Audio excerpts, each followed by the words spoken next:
ప్రశ్నతో కూడినటువంటి అంశంతో ఈ 2 రోజుల సభల్లో ఒక మంచి విషయాన్ని మనము వినబోతున్నాం.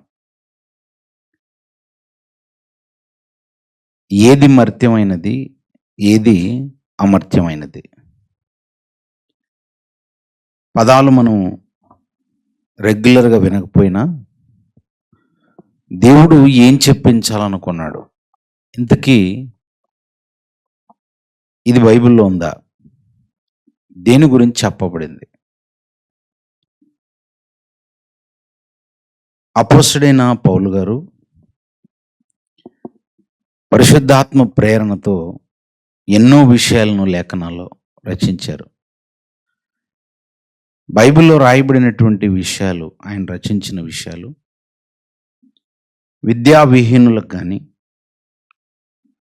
పామరులకు కానీ అర్థమయ్యే అవకాశం ఉండదు.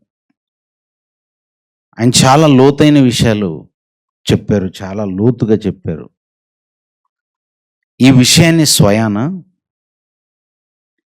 పేతురు గారే, అపోస్తలుల్లో ఆయన అగ్రగణ్యుడు, ఆయనే తన పత్రికలో జ్ఞాపకం చేస్తూ పేతురు గారు రాసిన 2వ పత్రికలో 3వ అధ్యాయము 15వ వచనము నుండి రాయబడిన మాటను మనం గమనిస్తే, పేతురు గారు రాసిన 2వ పత్రిక 3వ అధ్యాయము 15వ వచనం నుండి, మరియు మన ప్రభు యొక్క దీర్ఘశాంతము రక్షణార్థమైనదని ఎంచుకొనుడి. అలాగూ మన ప్రియ సహోదరుడైన పౌలు కూడా తనకు అనుగ్రహింపబడిన జ్ఞానము, ఆయనకు ఏమి అనుగ్రహింపబడిందట? జ్ఞానం. తనకు అనుగ్రహింపబడిన జ్ఞానం చొప్పున మీకు రాశాడు. అందులో మీరు బైబిల్ కొత్త నిబంధన గ్రంథంలో రాయబడిన విషయాలను చదువుతున్నప్పుడు పౌలు గారు రాసిన పత్రికలని కనబడుతుంటాయి. రోమీలకు రాసిన పత్రిక అనగానే పైన ఉంటుంది చిన్న అక్షరాలతో రాసి, ఏమనుంటుంది తెలుసా? అపోస్తలుడైన పౌలు గారు రోమీలకు రాసిన పత్రిక. ఆయన రోమీలకు రాశాడని ఇప్పుడు రోమీలు మాత్రం చదువుకుంటే సరిపోతుంది, మనకు అవసరం లేదనుకోకూడదు. అలాగే కొరింథీయులకు రాసిన పత్రిక అనగానే కొరింథీలో ఉన్నటువంటి వాళ్ళు చదువుకుంటే సరిపోతుంది, అది మనకు అక్కర్లేదనుకోకూడదు. కొరింథీలోనున్న పరిశుద్ధులకు రాస్తుంటాడు. అలాగే రోమా అనేటువంటి ప్రాంతంలో ఉన్నటువంటి పరిశుద్ధులకు, ఇలా క్రైస్తవులకు రాస్తున్నాడు, క్రీస్తును ధరించిన వారికి రాస్తున్నాడు. అలాగే నాస్తికులు, హేతువాదులు, మతోన్మాదులు, మత పిచ్చి పట్టి మేమే పండితులము జ్ఞానులం అనుకుంటున్న వాళ్ళు కూడా అప్పటికి ఉన్నారు. అలాంటి వాళ్ళను ఉద్దేశించి కూడా ఎన్నో విషయాలు ఆయన రాశాడు. జ్ఞాని ఏమయ్యను, శాస్త్రి ఏమయ్యను, ఈ లోకపు తర్కవాది ఏమయ్యను అని అందరినీ, అంటే జ్ఞానుల గురించి, లోక జ్ఞానుల గురించి రాశాడు. ఆ లోకంలో ఉన్నటువంటి శాస్త్రుల గురించి రాశాడు. అలాగే లోకములో ఉన్నటువంటి పండితులను గురించి, అందరిని ఉద్దేశించి ఆయన రాశాడు. అందరికి అవసరమైన పరిపూర్ణ జ్ఞానాన్ని రాశాడు. ఒక్క మాటలో చెప్పాలంటే ఆయన రాసింది పరిపూర్ణమైన జ్ఞానం. ఆయన రాసినటువంటి విషయాలు అంత సులువుగా అర్థం కావు, చాలా డెప్త్గా రాశారు. ఎందుకంటే పాత నిబంధన గ్రంథంలో కూడా మనం చూస్తే ప్రసంగి గ్రంథంలో 7వ అధ్యాయం 24వ వచనంలో ఉంటుంది, సత్యమైనది ఎలా ఉంటుందట? సత్యమైనది బహు దూరముగాను లోతుగా ఉంటుంది అంటాడు. ప్రసంగి గ్రంథము 7వ అధ్యాయము 24వ వచనంలో సత్యమైనది దూరముగాను బహు లోతుగాను ఉన్నది. ఒకవేళ మీరే గనక సత్యమైన దాన్ని చూస్తే దూరంగా ఉంటుందట. అంటే సత్యం ఎప్పుడు దగ్గర ఉండదు. వాక్యము మనకు దూరంగా ఉంది కదా అని చెప్పేసి అబ్బా అంత దూరం ఏం వెళ్తాం అనుకోకూడదు అనమాట. దూరంగానే ఉంటుంది. దూరంగా ఉన్న దానికి మనం దగ్గరికి చేరాలి. దూరంగా ఉంది కదా అని దూరంగానే చూశారనుకోండి, ఇంకా అది అర్థం కాదండి. చాలా సందర్భాల్లో చూడండి, దూరంగా ఉన్న కొండలు కనిపిస్తుంటాయి. దూరంగా ఉన్న కొండలు నున్నగా కనపడుతుంటాయి. వాస్తవానికి కొండలు నున్నగా ఉంటాయా? దూరపు కొండలు నునుపు అని అంటారు. కానీ నిజంగా కొండ నున్నగా ఉంటుందా? దగ్గరికి వెళ్ళి చూస్తే అర్థమవుతుంది. కొండ నునుపుగా ఉండదు. మరి కొండ ఎలా ఉంటుంది? మీరు దగ్గరికి ఆ కొండ దగ్గరికి వెళ్ళి చూడండి, అందులో ఎత్తు పల్లాలు ఉంటాయి, రాళ్ళు రప్పలు ఉంటాయి. ఓహో, దూరం నుంచి చూస్తే మరి నున్నగా కనబడింది. అదే మరి దగ్గరికి వెళ్తేనే దాని నిజస్వరూపం అర్థమవుతుంది. సత్యము కూడా, వాక్యము కూడా దూరంగా ఉండి చూస్తే అర్థం కాదు, దానికి దగ్గరగా వెళ్ళాలి. వాక్యము దగ్గరగా వెళ్ళినప్పుడే మనం అర్థం చేసుకోగలం. వాక్యానికి దూరంగా ఉంటే మనకు అర్థం కాదు. అలాగే అది లోతుగా ఉంటుంది. లోతుగా ఉండటం అంటే నిజంగా బావి ఎంత లోతుగా ఉంటుంది అని దాని అర్థం. అంటే బోర్వెల్ వేసుకుంటే అలా లోతుకి వెళ్ళాలనా? కాదు. ఏదైనా విలువైనది లోతుల్లో పెట్టాడు దేవుడు. మీరు చూడండి, భూమిపైన ఉన్న సంపద వేరు, భూమి లోపలున్న సంపద వేరు. భూమి పైన ఉన్న సంపద మట్టి, రాళ్ళు, రప్పలు ఇలాంటివి ఉన్నాయి, చెట్లు ఉన్నాయి, అలా జీవరాశులు ఉన్నాయి. ఇవి విలువైనవి. కానీ భూమి లోపల ఇంకా విలువైనవి ఉన్నాయి. బంగారము, వెండి, ప్లాటినం, ఈ లోహాలన్నీ భూమి యొక్క లోతుల్లో ఉంటాయి. అంటే భూమి యొక్క లోపలి భాగంలో విలువైన సంపద పెట్టాడు. ఆ విలువైన సంపదను మనం వెలికి తీసుకోగలిగితే అది విలువైనదని అర్థమవుతుంది. అలాగని వెలికి తీసే ఈ క్రమంలో ఆ భూమి లోపల కనబడేటువంటి పదార్థాన్ని మనం జాగ్రత్తగా పసిగట్టకపోతే అసలు బంగారం అనేది మనకు తెలియదు. ఇది బంగారం అని గుర్తించలేము. మట్టిలో ఉన్నప్పుడు బంగారం ఎలా ఉంటుందంటే మట్టిలాగే ఉంటుంది, మట్టితో కలిసిపోయి ఉంటుంది. అలా మట్టితో కలిసిపోయి ఉండేటువంటి దాన్ని వెలికి తీయాలి. క్వార్ట్జ్ అనేటువంటి ఒక ముడి పదార్థంగా బంగారం లోపల, భూమి లోపల దొరుకుతుంది. దాన్ని తీసుకుని వచ్చి దాన్ని బాగా కాల్చి అలా వేడి చేసినప్పుడు బంగారమును ఫిల్టర్ చేయగలిగితే, కొలిమిలో వేసి వేడి చేస్తే మేలిం బంగారం వస్తుంది. మట్టికి మట్టి, రాళ్ళకు రాళ్ళు, ఇవన్నీ వేరైపోతుంటాయి. అంటే విలువైనది మన చేతికి అందాలి అనుకున్నప్పుడు దాని కొరకు ప్రయాసపడాలి. దేవుడు కూడా వాక్యం అనేది చాలా విలువైంది, ఈ విలువైన దాన్ని నేను లోతుల్లో పెట్టాను అంటున్నాడు. సత్యమైనది బహు దూరముగాను అలాగే లోతుగాను ఉంటుంది. అంటే దూరంగా ఉన్న దాని దగ్గరికి వెళ్ళాలి. అంటే వాక్యము మన కళ్ళకి కనబడుతూ అక్షరాలకి పక్కనే ఉన్నట్టుగానే అనిపిస్తుంది, కానీ వెంటనే మనకు అర్థమవుతున్నట్టుగా అనిపించదు. చదవగానే అవును ఏంటిది అన్నట్టుగా అనిపిస్తుంది. అంటే దాని దగ్గరికి వెళ్ళాలి. అంటే దేవుని మనస్సు దగ్గరికి మనం వెళ్తే అర్థమవుతుంది. హృదయము నిండి ఉండు దాన్ని బట్టి నోరు మాట్లాడును అని బైబిల్లో ఉంది. హృదయము నిండి ఉండు దాన్ని బట్టి నోరు మాట్లాడును అంటే అర్థం ఏంటి? హృదయము నిండి ఉండు దాన్ని బట్టి నోరు మాట్లాడును అంటే దాని అర్థం ఏంటంటే, మన హృదయంలో మనం ఏదైతే నిక్షిప్తం చేస్తామో అది మన నోటి నుండి వస్తాయి. మరి ఇప్పుడు బైబిల్ అనేది ఎలా రాయబడింది, అసలు ఎలా వచ్చింది అని అంటే, పేతురు గారు రాసిన పత్రికలోనే చెప్పారు. పేతురు గారు రాసినటువంటి పత్రిక వాక్యం అనేటువంటిది ఎలా పలకబడిందో, రెండో పత్రికలో మొదటి అధ్యాయం 20-21 వచనాలు, 20-21 వచనాల్లో, ఒకడు తన ఊహను బట్టి చెప్పుట వలన లేఖనములలో ఏ ప్రవచనం పుట్టదని మొదట గ్రహించుకొనవలెను. ఎలయనగా ప్రవచనము ఎప్పుడునూ మనుషుని ఇచ్చను బట్టి కలగలేదు. ప్రవచనం అనేది ఎప్పుడు మనుషుల ఇచ్చను బట్టి కలగలేదట. మరి ఎలా? కానీ మనుషులు పరిశుద్ధాత్మ వలన ప్రేరేపింపబడిన వారై దేవుని మూలంగా పలికిరి. అంటే మన చేతిలో ఉన్నటువంటి 66 పుస్తకాలు అనేవి ఏదో మనుషులెవరో కల్పించి రాసినవి కాదు. ఇవి దేవుని మూలంగా వాళ్ళు పలికారు. అంటే ఇది ఎంత దేవునిది. మనిషి హృదయం నిండితే హృదయం నిండిన దాన్ని బట్టి నోరు మాట్లాడుతుంది. మత్తయి సువార్తలో 12వ అధ్యాయము 34లో చెప్తారు. మత్తయి సువార్త 12:34 రెండో భాగము, హృదయమందు నిండియుండు దానిని బట్టి నోరు మాట్లాడును కదా. ఇది మీకు తెలుసు కదా, హృదయమందు నిండియుండు దానిని బట్టే కదా నోరు మాట్లాడుతుంది. అవును, హృదయం అనేది నిండింది. ఆ హృదయమందు నిండి ఉండు దాన్ని బట్టి నోరు మాట్లాడుతుంది. మరి ఇప్పుడు మన హృదయమందు నిండి ఉండు దాన్ని బట్టి మన నోరు మాట్లాడితే, దేవుని హృదయం నిండి ఉంటుంది దాన్ని బట్టి ఏం మాట్లాడాలి? దేవుడు మాట్లాడతాడు. అంటే మరి దేవుని మాటలు ఎక్కడ ఉన్నాయి? ఇదిగో దేవుని మూలముగా పలికిరి అని అన్నాడు. అంటే బైబిల్లో రాయబడిన ప్రతి మాట ఎవరిది? అవి దేవునివి. అంటే దేవుడు ఎలా పలికాడు? దేవుడు ఎలా పలికాడంటే దేవుని మూలంగా.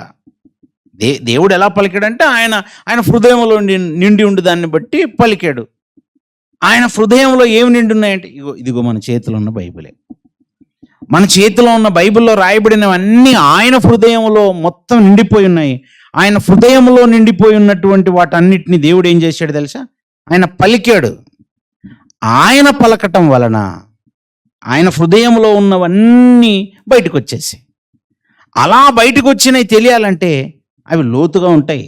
అసలు దేవుడు అంటేనే సింపుల్గా అర్థం కాని టాపిక్ అది. దేవుడు ఉన్నాడా లేదా ఒక్క మాటలో చెప్పాలంటే ఏమని చెప్తాము? ఉన్నాడని చెప్పాలా, లేడని చెప్పాలా? ఒక్క మాటలో నీకేమర్థమవుతుంది? ఉన్నాడని చెప్పేశాము, ఏమర్థమైంది ఇప్పుడు?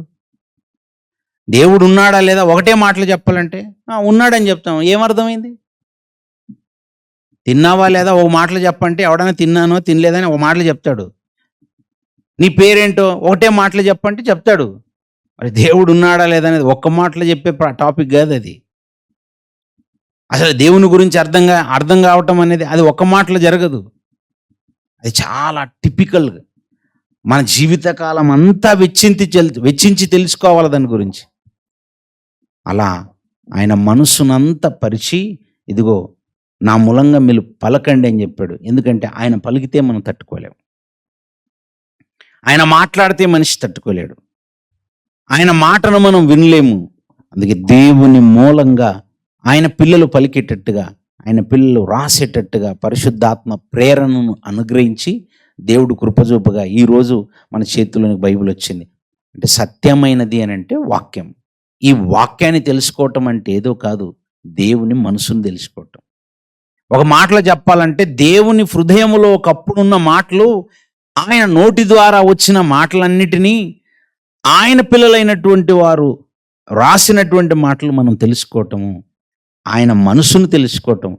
ఆయన మనసులో ఏవేవి ఉండేవో అవన్నిటిని ఒక్కొక్కటిగా బయలుపరిచాడైనా. కాకపోతే ఒక నవలలా, ఒక కథల పుస్తకంలా, ఒక స్టోరీ నడుస్తున్నట్టుగా ఉండదు బైబిల్ అంతా. కొంత ఇచ్చట కొంత అచ్చట యెహోవా వాక్యం మీకు దొరుకును. వాటన్నిటిని మీరు ఒక దగ్గరికి పేర్చుకోగలిగితే, జత చేసుకోగలిగితే అర్థమవుతాయి. అలాగని విద్యావిహీనులై, ఒకవేళ పెద్దగా జ్ఞానం లేకుండా, అక్షర జ్ఞానమే సరిగా లేకుండా మీరు చదువుతానంటే అర్థమయ్యేంత చిన్న పుస్తకం కాదట బైబిల్. బైబిల్ అనగానే ఏదో ఏం పని పాటలేని ఏదో వాళ్ళు చెప్పుకుంటారు లేండి అనుకుంటున్నారేమో. ఇది చెప్పుకోవాలంటే కూడా మీకంటే ఒక స్టాండర్డ్ ఉండాలి. ఇది వినాలంటే కూడా మీకు ఒక స్థాయి ఉండాలి. అప్పుడే మీరు అర్థం చేసుకుంటారు. అందుకే చూడండి, చాలామంది వస్తారు, వచ్చి మాకు అర్థం కాలేదంటారు. నీకు ఎందుకు అర్థం కాదంటే అది అంత సులువుగా అర్థమయ్యే పుస్తకం కాదు. మరి నువ్వు ఎంబీబీఎస్ అయినా సులువుగా చేస్తావేమో, నేను ఇంజనీరింగ్ అయినా గబుక్కున అలా కంప్లీట్ చేశానంటావేమో. అవి చాలా సులువే, ఎవడైనా చేస్తాడు. అందుకే 1000 మంది ఉన్నారు లోకంలో, లక్షల మంది, కోట్ల మంది ఉన్నారు డాక్టర్లు, ఇంజనీర్లు, అలా ఐఏఎస్లు, ఐపీఎస్లు లోకంలో చాలా మంది ఉన్నారు. ఎందుకు అంతమంది ఉంటున్నారంటే అంతమంది చేయగలుగుతున్నారు కనుక. అంతమంది చేయగలుగుతున్నారంటే అది సులువు. మరి బైబిల్ ఎందుకు అందరు చదవలేకపోతున్నారు, అందరికి అర్థం కావట్లేదు? ఇది టిపికల్ అనమాట. ఇది చాలా టఫ్ జాబ్. సత్యమైనది బహు దూరముగాను లోతుగాను ఉంటుంది. అలాంటి అత్యంత కఠినమైన విషయాలు, చాలా టఫ్గా ఉండేటువంటి విషయాలు రాసిన వారిలో ఒకరే పౌలు గారు. ఆ పౌలు గారు రాసిన విషయాలు అంత సులువుగా అర్థం కావట. అందులో అపోస్తులలో అగ్రగణ్యుడైనటువంటి ఆయనే సాక్ష్యం ఇస్తున్నాడు. పేతురు గారు, నేను చాలా గొప్పోణ్ణి, నేను ప్రసంగం చెప్తే 1000 మంది మారారు, నా తర్వాతని ఎవరైనా అని గొప్పగా చెప్పుకోవట్లేదు. ఏమని చెప్పారు తెలుసా? అసలు పౌలు గారు రాసిన పత్రికలు ఉన్నాయి, పౌలు గారు రాసినటువంటి మాటలు ఉన్నాయి, వాటిని విద్యావిహీనులైతే అసలు అర్థం చేసుకోలేరు. ఇప్పటికే చాలామంది అపార్థం చేసుకున్నారు అంటున్నాడు. వాళ్ళకంత సులువుగా అవి అర్థం కాలేదు అంటున్నాడు. అదే మాట మనం ప్రారంభంలో చదివాం. పేతురు గారు రాసినటువంటి రెండో పత్రికలో, పేతురు గారు రాసినటువంటి రెండో పత్రిక 3వ అధ్యాయము 16వ వచనములో, ఇదిగో వీటిని గూర్చి తన పత్రికలన్నిటిలోనూ పౌలు గారు బోధించుచున్నారు, అయితే వాటిలో కొన్ని సంగతులు గ్రహించుటకు చాలా కష్టమై ఉన్నవి అంటున్నాడు. ఒకవేళ వాటిని గ్రహించాలనుకుంటే వీటిని విద్యావిహీనులను, అస్థిరులైన వారును తక్కిన లేఖనములను అపార్థము చేసినట్లు తమ స్వకీయ నాశనమునకు అపార్థము చేయుదురు అని కింద పుట్టినోట్లో రాశారు. ఏం చేస్తారట? వక్రముగా తిప్పుదురు. అపార్థం చేయటం అంటే అర్థం ఏంటి? వక్రంగా తిప్పేస్తారు, అంటే వక్రీకరిస్తారు. వాటి భావాన్ని అర్థం చేసుకోలేకుండా అపార్థం చేసుకుంటారు. తక్కిన లేఖనాలను అపార్థం చేసుకున్నట్టుగానే చేసుకుంటారు. ఎవరు రాసినవి? పౌలు గారు రాసినవి అంటున్నారు. పౌలు గారు రాసినవి కాదు, మొత్తం బైబిల్ని అపార్థం చేసుకునే వాళ్ళు లేకపోలేదు. మొత్తం బైబిల్ని అంతటినీ వక్రీకరించిన వాళ్ళు లేకపోలేదు. బైబిల్లో రాయబడినటువంటి చాలా టాపిక్స్, ఒక మాటలో చెప్పాలంటే అన్ని రకాల విషయాల్ని బైబిల్లో నుంచి వక్రీకరించిన వాళ్ళు ఉన్నారు. ఏ మాట మనం చెప్తున్నా లేదా మీరు ఎక్కడైనా వింటున్నా మళ్ళీ దానికి ఆల్టర్నేట్ వర్షన్ ఒకటి వచ్చేసి ఉండిపోయింది. ఇప్పటికి ఎలా అయిపోయిందంటే ఏది సరైందో తేల్చుకోలేని స్థితిలోనికి ఇప్పుడు క్రైస్తవం వచ్చేసింది. ఏది సరైందో తెలుసుకోవాలి అర్థం కావట్లేదు చాలామందికి. అలా అర్థం కాక లోకంలో కలిసిపోతున్న వాళ్ళు ఉన్నారు. అలా అర్థం కాలేనంత మాత్రాన లోకంలో కలిసిపోకూడదు. అర్థమయ్యేంత వరకు ఓపికతో నేర్చుకోవాలి. ఓ టాపిక్ గబుక్కున మనం వినగానే ఒక ఆయన ఒకలా బోధించాడు, ఇంకొక ఆయన ఒకలా బోధించాడు, ఏది కరెక్ట్ అబ్బా ఇప్పుడు, సరేలే వీళ్ళు ఇలాగ బోధించుకుంటారు నాకెందుకు లేని వదిలేయకూడదు. మన జీవితకాలం అంతా వెచ్చించి తెలుసుకోవటానికే ఈ జీవితకాలాన్ని దేవుడు ఇచ్చాడు మనకి. మనల్ని ఊరికే భూమి మీదకి దేవుడు పంపలేదు. తన మనసును తెలుసుకోవాలట. ఆయన మనసును తెలుసుకొని ఈ జీవిత కాలంలోనే వాస్తవాన్ని గ్రహించి మనం వెళ్ళాలట. అది గ్రహించటానికి దేవుడు ఏమి ఇచ్చాడంటే ఈ మెదడునిచ్చాడు, అది గ్రహించటానికి కళ్ళనిచ్చాడు, అవి గ్రహించటానికే ఈ చెవులనిచ్చాడు, అవి గ్రహించటానికే ఈ నోటిని. ఒక మాటలో చెప్పాలంటే ఈ మొత్తం 500 అవయవాలను దేవుడు ఎందుకు ఇచ్చాడంటే ఆయన గురించి తెలుసుకోవడానికి ఇచ్చాడు. ఆయన గురించి తెలుసుకోవడానికి ఇవి కొంతకాలమే పనిచేస్తాయి. లోకంలో కొన్ని ప్రోడక్ట్లు అమ్ముతుంటారు. ఆ ప్రోడక్ట్ని అమ్మేటప్పుడు ముందుగానే దాన్ని ఎక్స్పైరీ డేట్ అనేది పెట్టి రాసిచ్చి అమ్ముతుంటారు. ఎస్పెషలీ మెడిసిన్స్ మీదే ఉంటాయి. చూడండి, ఒక టానిక్ ఉందనుకోండి, ఆ టానిక్ మీద అది మ్యానుఫ్యాక్చర్డ్ డేట్ అని ఒకటి రాసి, ఆ తర్వాత దానికి కింద ఎక్స్పైరీ డేట్ అనేది ఒకటి రాసి పెడుతుంటారు. అంటే ఇది పలానా తేదీ నాడు లేదా పలానా నెలలో పలానా సంవత్సరం దీన్ని మేము మ్యానుఫ్యాక్చర్ చేసాం, అంటే తయారు చేసాం. ఆ కంపెనీ చెప్తుంది మేము ఇప్పుడు తయారు చేసాం, మార్కెట్లోనికి విడుదల చేసాం. ఇలా విడుదలైనటువంటి వస్తువు ఎంతకాలం పనిచేస్తుంది, ఇంతకాలం దీన్ని మీరు వాడండి. ఒక 12 months ఆర్ మేబీ 18 months, ఆ తర్వాత ఒక 2 సంవత్సరాలు, ఎంతో కొంత దానికి కాలం నిర్ణయించి ఈ 2 ఏళ్ళు వాడుకోనండి, ఆ 2 ఏళ్ళ తర్వాత దీన్ని వాడకండి. దాన్ని ఎక్స్పైరీ డేట్ అంటారు. అంటే ప్రతి వస్తువుకి ఒక కాలాన్ని లోకం నిర్ణయించగలుగుతుంది. అంతేకాదు, అలాగే ఒక ప్రోడక్ట్ని అమ్మినప్పుడు, ఒక వస్తువును అమ్మినప్పుడు ఈ విధంగా కూడా అమ్ముతుంటారు. దాని కాలం, ఇదిగో దీని వ్యారంటీ ఎంత అని మనం అడిగితే వాళ్ళు చెప్తారు ఇది 2 సంవత్సరాలు, 3 సంవత్సరాల వ్యారంటీ. వ్యారంటీ కార్డ్ అని రాసి గ్యారంటీ ఇన్ని రోజులు పనిచేస్తుందండి అంటాడు. వాడు గ్యారంటీ అని ఇచ్చినా మధ్యలో పాడైన ఉంటాయి. అంటే వాళ్ళ గ్యారంటీ అని చెప్పినా మధ్యలో పాడైపోయిన సందర్భాలు ఉంటాయి. నిజంగానే వాళ్ళు చెప్పినట్టుగా కూడా పనిచేసేవి కూడా ఉంటాయి. అంటే వాళ్ళ అంచనా, మేము తయారు చేసిన ఈ ప్రోడక్ట్కి ఇంతకాలం నిర్ణయిస్తున్నాం, ఈ కాలంలో వాడుకోనండి. ఓ సంవత్సరం, ఓ 2 ఏళ్ళు, ఓ 3 ఏళ్ళు. ఓ వాషింగ్ మిషన్ 2 సంవత్సరాల వ్యారంటీ, లేదా ఒక 3 సంవత్సరాలు, 4, 5 ఏళ్ల తర్వాత మేము చెప్పలేమండి అంటున్నారు. అంటే వాళ్ళ స్థితి వాళ్ళకు ముందే తెలుసు, ఆ ప్రోడక్ట్ యొక్క స్థితి మేము ఎంతవరకు చేయగలిగాం, దీన్ని ఇది ఎంతవరకు పని చేయగలుగుతుంది, దానిలో ఉన్న మోటార్ ఎంతవరకు పనిచేస్తుంది, దానిలో ఉన్న మషిన్ ఎంతవరకు పని చేయగలుగుతుంది, మేము ఏ ఏ వస్తువులు వాడాం, వాళ్ళకంటూ ఒక అంచనా ఉంది. ఓ ప్రోడక్ట్ తయారు చేసిన వాళ్ళకు ఒక అంచనా ఉంటుంది ఇంతకాలము అని. అలాగే మనం కూడా దాన్ని మనసులో పెట్టుకొని ఇన్ని రోజులు పనిచేస్తుందట. వాళ్ళు చెప్పినన్ని రోజుల కంటే ఒక 6 నెలల ముందు పాడైనా పెద్దగా ఫీల్ అవ్వం మనం. ఎందుకంటే ఆ ఫోన్లే వాడు చెప్పిన దానికి ఒక 6 నెలల ముందు పాడైపోయింది. అంటే మనకంటూ ఒక ఐడియా ఉంది. ఎస్, కొన్ననాడే మనకు తెలిసి ఇది సంవత్సరమే పనిచేస్తుంది. సంవత్సరం తర్వాత అది పాడైంది అనుకో, వాడు ముందే చెప్తాడు, నేను చెప్పాను కదండి మీకు ఇది 1 ఇయర్ అండి దీని వ్యారంటీ, 1 ఇయర్ తర్వాత మేము చెప్పలేమన్నాడు వాడు. 1 ఇయర్ పని చేస్తే చాలనుకుని మనం కూడా హాయిగా వెళ్ళిపోతాం. దేవుడు కూడా మనిషికి కొన్ని వ్యారంటీలు ఇచ్చాడు అనుకోకండి, అవి మనకు తెలియవు, ఆయన మాత్రం రాసిపెట్టాడు వాటిని. మన జీవితకాలం అనేది చూసారా, ఆయన ఇచ్చాడు, అలా నిర్ణయించి ఇచ్చిందే. మ్యానుఫ్యాక్చర్డ్ డేట్ అని, ఆ తర్వాత దాని ఎక్స్పైరీ డేట్ అని మనం ఎలాగైతే ఒక ప్రోడక్ట్కి నిర్ణయించి వాడుకుంటున్నామో, దేవుడు కూడా మనిషి జీవితంలో ఇదిగో మ్యానుఫ్యాక్చర్డ్ డేట్ అనేది నా దగ్గర ఉంది అని అన్నాడు. నేనే రాసి పెట్టాను వాటిని అని అన్నాడు. ఆయన సముఖమందు మ్యానుఫ్యాక్చర్డ్ డేట్ అనేది ఉంది, అది మనిషికి సంబంధించిన మ్యానుఫ్యాక్చర్డ్ డేట్. అలాగే ఎక్స్పైరీ డేట్ అనేది కూడా నేనే రాసి పెట్టేశాను. కీర్తనల గ్రంథము 136వ అధ్యాయంలో చెప్పారు చూడండి. కీర్తనల గ్రంథము 136వ అధ్యాయము 15వ వచనం నుండి, కీర్తనల గ్రంథము 136వ అధ్యాయము 15వ వచనం నుండి మనం గమనిస్తే, నేను రహస్యమందు పుట్టిన నాడు, క్షమించండి 139వ అధ్యాయము 15వ వచనం నుండి, 139వ అధ్యాయం కీర్తనల గ్రంథము 139:15లో, నేను రహస్యమందు పుట్టిన నాడు భూమి యొక్క అగాధ స్థలములలో విచిత్రముగా నిర్మింపబడిన నాడు నాకు కలిగి ఉన్న ఎముకలను నీకు మరుగై ఉండలేదు. నేను పిండమునై ఉండగా నీ కన్నులు నన్ను చూచెను. నియమింపబడిన దినములలో ఒకటైన కాకమునుపే నా దినములన్నీయు నీ గ్రంథములో లిఖితములాయెను. ఇక్కడ ఏమని రాశారంటే, ప్రభు పరిశుద్ధాత్మ ప్రేరణతో దావీదు గారి చేత రాయించాడు.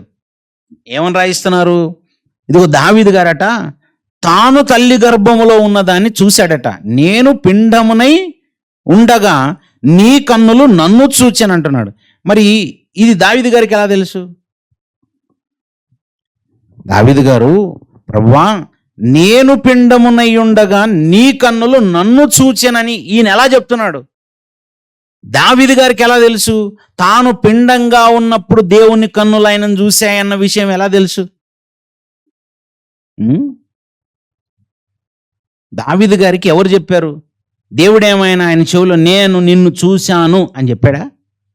చెప్పకపోతే ఎలా తెలుసు మరి ఆయనకి? ఇప్పుడు దేవుడు నన్ను చూశాడన్న విషయం, పోనీ పిండంగా ఉన్నప్పుడు చూశాడన్న విషయం ఎలా చెప్తున్నాడు? మీకెప్పుడైనా మీరు పిండంగా ఉన్నది ఏమైనా గుర్తుందా? మీకేమైనా గుర్తుందా మీరు పిండంగా ఉన్నాడు? చచ్చిపోయినప్పుడు పెట్టే పిండాలు కాదు, చనిపోయినప్పుడు కూడా పిండాలు పెడతారు. అది లోకంలో ఉన్న ఆచారాలు. హైందవ సంప్రదాయంలో చాలామంది అలా పెడుతున్నారు. ఆ పిండం గురించి కాదు. మరి ఏం పిండము? తల్లి గర్భములోని పిండము. తల్లి గర్భములో మన పిండం ఏర్పడుతుంది. మనమే పిండంగా ఏర్పడతాం. తండ్రి గర్భములో నుంచి శుక్రకణము తల్లి గర్భములోని అండముతో ఎప్పుడైతే ఫలదీకరణ చెందుతుందో, ఆ ఫలదీకరణ చెందినప్పుడు అది పిండంగా నిలబడుతుంది. పిండంగా నిలబడిన దినము తల్లికి తెలీదు, తండ్రికి తెలీదు.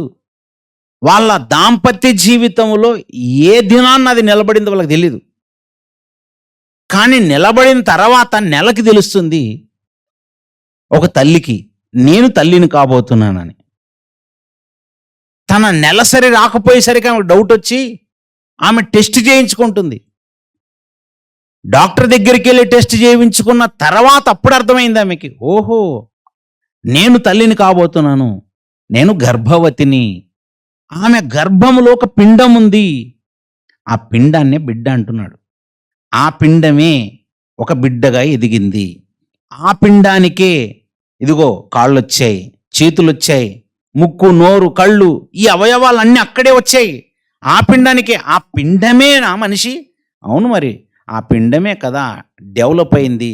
ఆ పిండమే డెవలప్ అయి ఒక బియ్యపు గింజంత ఆకారంలోకి వస్తుంది. ఆ పిండమే కొంతకాలానికి డెవలప్ అయి ఒక మామిడి పండంత సైజులోనికి వస్తుంది. ఇలా ఆ పిండమే కొంచెం అలా డెవలప్ అయ్యి చిన్న చిన్నగా ఒక జానెడ్ అవుతుంది. ఆ పిండమే డెవలప్ అయ్యి ఇదిగో మహా అయితే ఒక ఫీట్, ఒక 3 కేజీల మాంసపు ముద్దల అలా తల్లి గర్భములో అలా తయారైంది. 3 కేజీల మాంసపు ముద్దగా తయారైపోయింది. చూసావా? అది పిండంగా ఉన్నప్పుడే దావీదు గారికి తెలిసిందట. ఆయన రాస్తూ అంటున్నాడు, ప్రభువా, నేను పిండమునై ఉండగా నీ కన్నులు నన్ను చూశాయి. అంటే మనం పిండంగా ఉన్నప్పుడు కూడా దేవుడికి తెలుసా? పిండమే కాదు, పిండం ఏర్పడక ముందు కూడా తెలుసు. మనం శుక్రకణంగా ఉన్నప్పుడే తెలుసు. అసలు ఇంకా చెప్పాలంటే తల్లి గర్భంలోనికి రాకమునుపు నువ్వు తండ్రి గర్భంలో ఉన్నప్పుడు కూడా తెలుసు ఆయనకి. మనం తండ్రి గర్భంలో కూడా ఉంటామా? తండ్రి గర్భంలో మనం లేకపోతే తల్లి గర్భంలోనికి రాము అసలు. చాలామందికి వివాహం అవుతుంటారు. వివాహం అయ్యాక పిల్లలు కలగరు. 10 ఏళ్ళైనా పిల్లలు కలగరు, 20 ఏళ్ళైనా పిల్లలు కలగరు, 30 ఏళ్ళైనా పిల్లలు కలగరు, 40 ఏళ్ళైనా పిల్లలు కలగరు. ఓ మాటలు చెప్పాలని అసలు పిల్లలు పుట్టకుండా చచ్చిపోతారు. వాళ్ళని లోకం ఏమంటుంది తెలుసా? వాళ్ళు గొడ్రాన్లు అంటుంది. అమ్మాయి గొడ్రాలే, ఆయన కూడా గొడ్రాలే. అసలు ఆయన గర్భంలో ఎవరైనా ఉంటే కదా వచ్చేది. అంటే మన గర్భంలో ఉంటేనే తల్లి గర్భంలోకి వస్తారా? అంతే కదా మరి. నా గర్భంలో ఉంటేనే నా గర్భంలోంచి నా భార్య గర్భంలోనికి వస్తారు. నా గర్భంలోనే పిల్లలు లేరనుకో, అసలు నా గర్భంలో నుంచి వచ్చే అవకాశమే లేదు. అంటే పురుషుని గర్భంలోన పిల్లలు ఉండేది.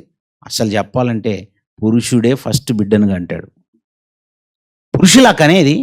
అవును, పురుషులే కంటారని బైబిల్ ఎప్పుడో చక్కగా చెప్పింది. చూడండి, మత్తయి సువార్త 1వ అధ్యాయం 1వ వచనం నుండి. మత్తయి సువార్త 1వ అధ్యాయం 1వ వచనం నుండి అబ్రహాము కుమారుడగు దావీదు కుమారుడైన యేసుక్రీస్తు వంశావళి గురించి చెప్పుకుంటూ, అబ్రహాము ఎవరిని కనెను? ఇస్సాకును కనెను. ఎంత బాగుందండి బైబిల్. అబ్రహాము ఎవరిని కన్నాడట? ఇస్సాకును కన్నాడా? ఏంటి, శారమ్మ కనలేదా? చాలాసార్లు చెప్పాను నేను. అబ్రహామే కన్నాడట. అబ్రహాం ఎక్కడ కన్నాడు? అబ్రహాము శారమ్మ గర్భములో కన్నాడు.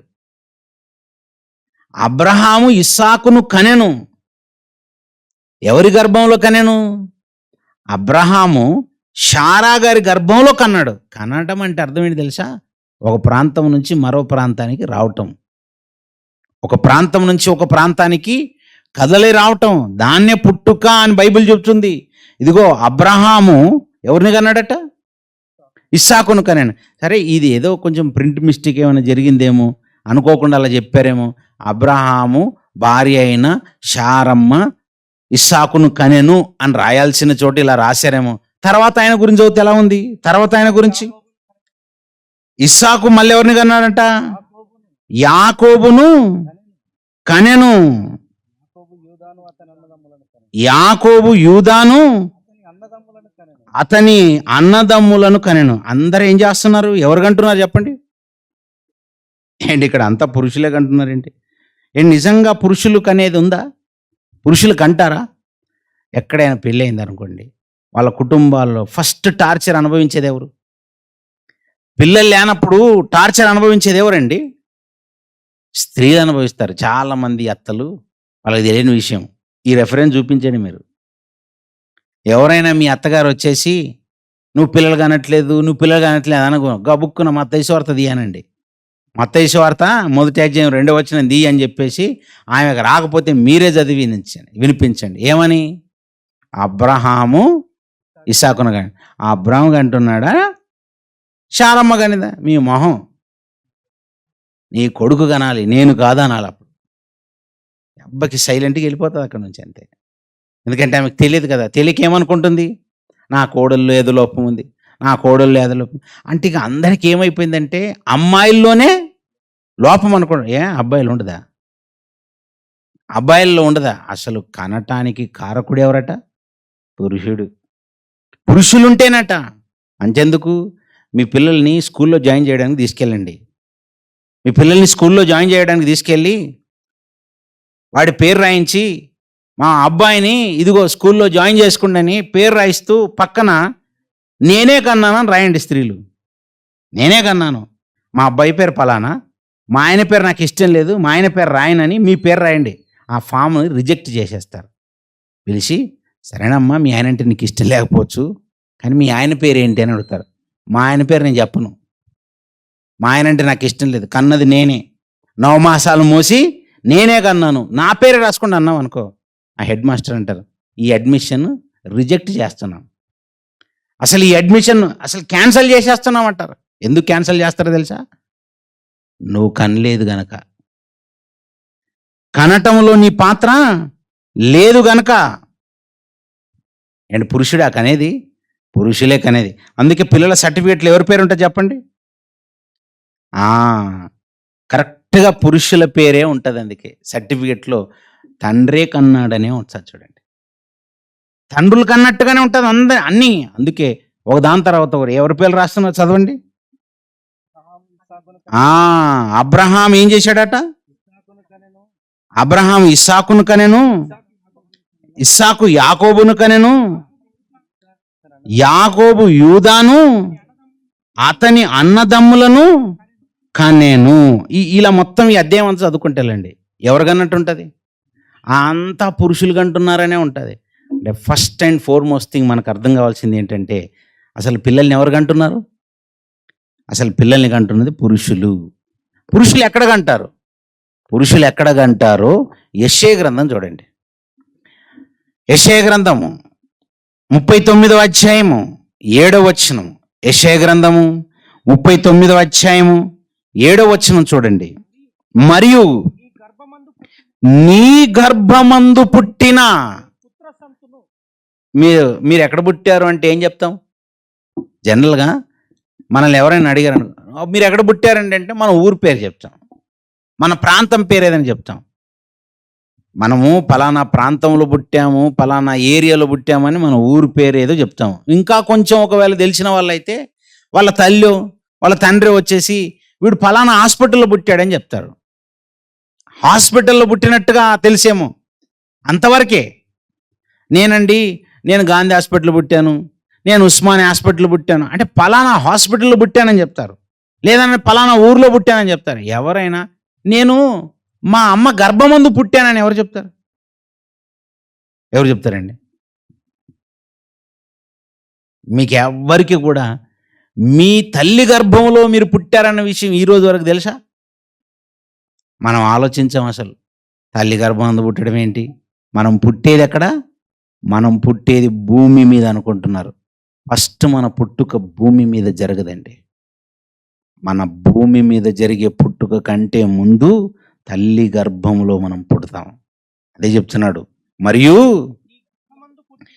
నీ గర్భమందు పుట్టిన నీ పుత్ర సంతును బబులోను రాజు నగరనందు నపుంసకులుగా చేయుటకై వారు తీసుకొని పోవుదురు అంటున్నాడు. గర్భమందు పుడతామా? ఎస్.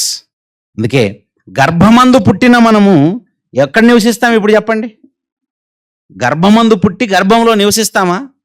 భూమి మీద పుడితే భూమి మీద నివసిస్తాం. గర్భమందు పుడితే గర్భమందు కూడా మనం నివసిస్తాం. కీర్తనల గ్రంథము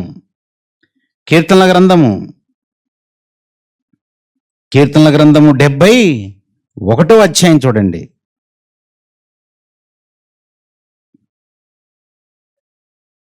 6వ వచనం. ఇదిగో కీర్తనల గ్రంథం 71వ అధ్యాయం 6వ వచనం. గర్భవాసినైనది మొదలుకొని నీవే నాకు ప్రాపకుడవై ఉంటివి. ఏంటి గర్భవాసి అన్న మాటకు అర్థం ఏంటి? గర్భవాసి అంటే అర్థం ఏంటి? గర్భములో నివసించే వారిని ఏమంటారు? గర్భవాసి. భూమి మీద నివసిస్తే ఏమంటారు? భూనివాసి అంటారు. అంతే కదా? భూమి మీద నివసిస్తే భూనివాసి, గర్భంలో నివసిస్తే గర్భనివాసి. నిద్ర వస్తుందా? అందుకే చెప్పాను, సత్యమైనది బహు దూరంగాను లోతుగా ఉంటుంది. మరి ఇది రాత్రికాలం చెప్పుకునే సబ్జెక్ట్ కాదనమాట కదా. మీకు ఎలా ఉంటుంది అంటే చల్లగా గాలి వస్తుంది, జో జో పాప ఏడవక అన్నట్టు ఉంటుంది. ఇలా నిద్ర వస్తుందా? హల్లెలూయా అనాలా? మధ్య మధ్యలో హల్లెలూయా అనాలా? ఇప్పుడు హల్లెలూయా అంటే అర్థమయ్యే పాటలు కావు ఇవి. ఒక పాటను నేర్పించాలి కదా మీకు. మన జన్మ చాలా గొప్పదండి. మనము తల్లి గర్భంలో పుడతాం ఫస్ట్. అంటే మన నాన్న మనల్ని కంటాడు. మన నాన్న మన తల్లి గర్భంలోనికి మనల్ని కంటాడు. అంటే ఫస్ట్ మనల్ని కన్నది మన నాన్నే. మన నాన్న మనల్ని తల్లి గర్భంలోనికి కంటే ఆ తల్లి గర్భంలో పుట్టిన మనము 9 నెలలు తల్లి గర్భంలోనే ఉంటాం. అందుకే దాన్నే గర్భనివాస కాలము అంటారు. గర్భంలో నివసించామంటే ఏంటి, నేను అసలు మా అమ్మ గర్భంలో నివసించలేదనే వాళ్ళు ఎవరైనా ఉన్నారా? ఎవరైనా ఒప్పుకోవాలి. నువ్వు 9 నెలలు గర్భంలో ఉంటేనే బయటకు వస్తావు. తల్లి గర్భంలో లేకపోతే ఎలా బయటకు వస్తావు? 9 నెలలు ఖచ్చితంగా నువ్వు ఉంటావు. డాక్టర్ దగ్గరికి వెళ్ళామనుకోండి, స్కాన్ చేయించి బాగున్నాడమ్మా బిడ్డ, బాగున్నాడు, బాగానే ఎదుగుతున్నాడు అంటాడు. బాగానే ఉన్నాడు అని ఆయనకేం తెలుసు? స్కానింగ్ చేస్తే కదులుతుంది లోపల బిడ్డ చక్కగా. కొన్ని సందర్భాల్లో తల్లి అంటది, ఇదిగో తంతున్నాడు అంటది. ఎలా తెలిసింది తంతున్నాడు? కదులుతున్నాడు. బ్రతికుంటేనే తంతాడు, బ్రతికుంటేనే కదులుతాడు. బ్రతికుంటేనే కదా ఇవన్నీ కదలికలు. బ్రతికున్నాడు, తంతున్నాడు, కదులుతున్నాడు, ఇవన్నీ జరుగుతున్నాయి. లోపల బిడ్డ బ్రతికి 9 నెలలు ఉన్నాడు. దాన్నే గర్భనివాస కాలము. అది తల్లి గర్భములో నివసించిన కాలం. ఆ తల్లి గర్భములో పిండంగా ఉన్నప్పుడే దేవుడు చూస్తాడా? అవును, ఆ పిండంగా ఉన్నప్పుడే మీరు నన్ను చూశారు ప్రభు అని దావీదు గారు అంటున్నారు. ఆ పిండంగా ఉన్నప్పుడు లోకానికి ఎవ్వరికి కనబడవండి. అందుకే ఎండోస్కోపీ చేసేటప్పుడు కూడా తల్లి గర్భంలో ఉన్నటువంటి బిడ్డను చూసేటప్పుడు కూడా తల్లి గర్భంలో ఉన్నటువంటి ఆ పిండము కనిపించదు. కనిపించినప్పుడు ఎండోస్కోపీ చేసే ఈ క్రమంలో ఫస్ట్ ఒక టార్చ్ లైట్ని తల్లి గర్భంలోని పంపిస్తారు. అందుకే టార్చ్ లైట్ వెళ్ళిన తర్వాత వెనక నుంచి కెమెరా వస్తుంది. దాని అరేంజ్మెంట్ అలా ఉంటుంది. కెమెరాకి ముందు టార్చ్ లైట్ పెడతారు. ఆ టార్చ్ లైట్ ముందు వెళ్తున్నప్పుడు ఆ టార్చ్ లైట్ వెలుతురులో ఇదిగో వెనక నుంచి కెమెరా వెళ్ళి అన్నిటినీ రికార్డింగ్ చేస్తుంది. ఓకే, ఈ కదలికలు ఇలా ఉన్నాయి, ఆ పిండం యొక్క కదలికలు ఇలా ఉన్నాయి, ఒక 3 నెలల బిడ్డ యొక్క కదలికలు ఇలా ఉన్నాయి. ఆ కదలికలను బట్టి మనకి కరెక్ట్గా స్క్రీన్ మీద చూపిస్తుంటారు. ఇదిగో ఇలా కదులుతున్నారు చూడండి. అంటే చీకట, మొత్తం అంతా చీకటి, లోకానికి కనబడని ఒక రహస్య స్థలం. అది చీకటిగా ఉన్న స్థలం. అందుకే దావీదు గారు అంటున్నారు, ప్రభువా అది చీకటిగా ఉంది. ఆ రహస్యమైనటువంటి ఆ స్థలములో, ఎవ్వరు చూడలేని స్థలములో మీరు నన్ను కలగజేస్తున్న విధానాన్ని చూస్తే నాకు భయమేసింది ప్రభు అంటారు. చూడండి, కీర్తనల గ్రంథము 139వ అధ్యాయం 13వ వచనంలో, నా అంతరింద్రియములను నీవే కలగజేసితివి, నా తల్లి గర్భమందు నన్ను నిర్మించిన వాడవు నీవే, నీవు నన్ను కలగజేసిన విధము చూడగా భయము. చీకట్లో ఏమవుతుంది మనకి? జనరల్గా మనం చీకట్లో వెళ్తున్నాం అనుకో, మనకేం కలుగుతుంది? భయం. ఏం లేదండి, నా దగ్గర టార్చ్ లైట్ ఉంది, నేను సెల్ ఫోన్ ఆన్ చేసుకుని వెళ్తున్నాను అనకండి. నీ దగ్గర టార్చ్ లైట్ లేదనుకో, అప్పుడు ఎలా ఉంటుంది? ముందేముందో అర్థం కాదు. కారు చీకట్లో వెళ్తున్నప్పుడు భయం భయం భయం. అంతెందుకు, పక్కన చెట్టు మీద నుంచి ఏదైనా గబుక్కున కింద పడేటి శబ్దం వస్తే ఇంక పరుగు. అంటే చీకటి అంటే భయం. దావీదు గారు అంటున్నారు, ప్రభువా నేను పిండంగా ఉన్నప్పుడు అంత చీకటి, లోకానికి కనబడదు. అది ఆ రోజుల్లో ఎండోస్కోపీ లేదు, పాడలేదు. ఆ రోజుల్లో తల్లి గర్భంలో ఒక బిడ్డ ఉంటాడు అని అలా చూసే యంత్రాలేవి లేవు. కానీ మీకు తెలుసు ప్రభువా, ఈ యంత్రాలేవి రానప్పటి నుంచి మీ కన్ను అలా నన్ను చూసింది. ఎక్కడి నుంచి చూసింది ఆ కన్ను? పరలోకములో ఉన్నటువంటి కన్ను. దేవుని కన్ను ఎక్కడుంది? దేవుడు పరలోకంలో ఉన్నాడు. పరలోకంలో ఉన్న ఆ కన్ను ప్రభువా ఎలా చూశారు ప్రభువా? మీ చూపు నరుల నేత్రముల వంటిది కాదు. ఆయన కన్ను నరుల నేత్రముల వంటిది కాదు. ఆయన నేత్రము నరుల నేత్రాల లాంటిది కాదు. నరుల నేత్రం అయితే అలా శరీరం దగ్గరికి వెళ్ళి ఆగుతుంది. మహా అయితే నేను వేసుకున్న బట్టల వరకు మనం చూడగలం. ఈ బట్టల యొక్క రంగు చెప్పగలం. ఒకవేళ ఈ బట్టలు లోపలికి వెళితే అక్కడ ఒక స్కిన్ అనేది ఉంది, శరీరం, అది అంతవరకు చూడగలం. శరీరం లోపలేముందో ఎలా తెలుస్తుంది? కోస్తే కానీ అర్థం కాదు. లోపలేముందో తెలియదు. కెమెరాకు చిక్కవవి. ఆ లోపల ఉన్నవి తెలియాలంటే ఇంకా కొంచెం లోపలికి వెళ్ళాలంటే ఎక్స్రేస్. అది మబ్బుగా ఉంటుంది, మనకు అర్థం కాదు, ఆ డాక్టర్లకు మాత్రం అర్థమవుతాయి. ఆ ఫిల్మ్ చూసి పలానా చోట పలానా ఉందని చెప్తారు. ఎక్స్రేస్ కూడా వెళ్ళలేని చోటికి ఆయన నేత్రాలు వెళ్ళిపోతుంటాయి. అలా వెళ్ళిపోయి పరలోకం నుంచి, అది కూడా పరలోకంలో ఆయన కూర్చుంటే ఎంత దూరం అనుకున్నారు? 270 కాంతి కోట్ల సంవత్సరాలంత దూరం విశ్వాన్ని దాటుకొని ప్రయాణం చేస్తే అక్కడెక్కడో దూరంలో పరలోకంలో ఆయన ఉండి అక్కడి నుంచి ఆయన నేత్రాలతో డైరెక్ట్గా తల్లి గర్భంలోకి చూస్తాడట. చీకటిగా ఉందండి. ఆయనకు చీకటి కాదు, మనకు చీకటి అది. అలా చీకట్లో కూడా చూడగలడు. ఇది చూస్తున్న విధానాన్ని అంతటిని దావీదు గారు చెప్తున్నారు. ప్రభువా, ఇవన్నీ మీరు చూస్తున్నారు చూసారా, నాకే భయం వేస్తుంది అసలు. అదేమైనా ఇంత పెద్ద ఆకారమా? పెద్ద ఆకారం కాదు. తల్లి గర్భంలో ప్రారంభంలో ఒక నీటి చుక్క అంటే చాలా పెద్దది. మనం నోట్లోంచి మాట్లాడుతుంటే అప్పుడప్పుడు గబుక్కును మనకు తెలియకుండా నీళ్ళ తుంపర్ లాంటివి రాలిపోతాయి. అంతకన్నా చిన్నది, చిన్ని డస్ట్ పార్టికల్ లాంటిది. అలాంటి ఒక డస్ట్ పార్టికల్ లాగా నేను ఉన్నాను ప్రారంభంలో. అప్పుడే మీరు నన్ను చూశారు. అది పిండముగా చిన్న ఆకారం. ఆ చిన్ని ఆకారం మెల్లిమెల్లిగా అది రక్తపు చుక్కండి. ఆ రక్తపు చుక్కే పెరుగుతుంది. ఆ రక్తపు చుక్కకి ఎలా తెలుసు? ఒక కణం కాస్త 2 కణాలు అవ్వాలి, 2 కణాలు 4 అవ్వాలి, 4 8 అవ్వాలి, ఇలా మియాసిస్ అవ్వాలి, మైటాసిస్ అవ్వాలి, ఆ కణాల విభజన జరగాలి. ఎలా తెలుసు? ఆ కణాలకు ఎవరు నేర్పించారు? ఇదంతా ప్రభువా మీ ఆధీనంలో జరుగుతుంది ప్రభువా. ఆ పిండం యొక్క ఎదుగుదల రోజు అలా జరుగుతున్నప్పుడు ప్రభువా మీరు ప్రతిదీ లిఖించి పెట్టారు. నా దినములన్నీయు నీ గ్రంథములో లిఖితములాయన. అలా నేను చిన్ని ఆకారముగా ఉన్నప్పటి నుంచి మీరు నన్ను చూస్తున్నారు. మీరు నన్ను పెంచి పెద్ద చేశారు. యెషయా గ్రంథము ప్రారంభ అధ్యాయము 2వ వచనములో దేవుడు మాట్లాడుచున్నాడు. ఆకాశమా ఆలకించుము, భూమి చెవియొగ్గుము, నేను పిల్లలను పెంచి. ఎలా పెంచారు? 1 కణాన్ని 2 కణాలుగా, 2 కణాలు 4 కణాలుగా, 4 కణాలు 8 కణాలుగా, 8 16గా, 16 32గా, అలా కణాలు విభజన కణాల విభజన జరిగింది. మనం చూడండి, తల్లి గర్భంలో బియ్యపు గింజంత ఆకారం నుండి బాదామకాయ అంత చిన్న సైజులోనికి పెరగలేదా? పెరిగాం. అలా బాదామకాయ అంత ఆకారంలోనికి పెరిగిన తర్వాత ఇంకా కొంచెం కాలానికి మామిడి పండంత సైజు పెరగలేదా? పెరిగాం. అలా మామిడి పండంత సైజులో నుంచి మెల్లిమెల్లిగా 3 కేజీల మాంసం ముద్దగా పెరగలేదా? ఎవరై పెంచింది?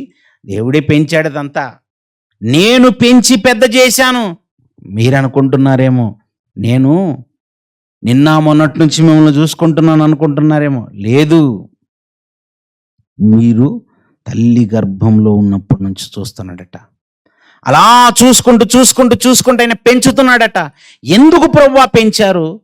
ఎందుకు పెంచానంటే ఈ పెంచే క్రమం అనేది ఎవ్వరికి రాదు, నేను మాత్రమే చేయగలను.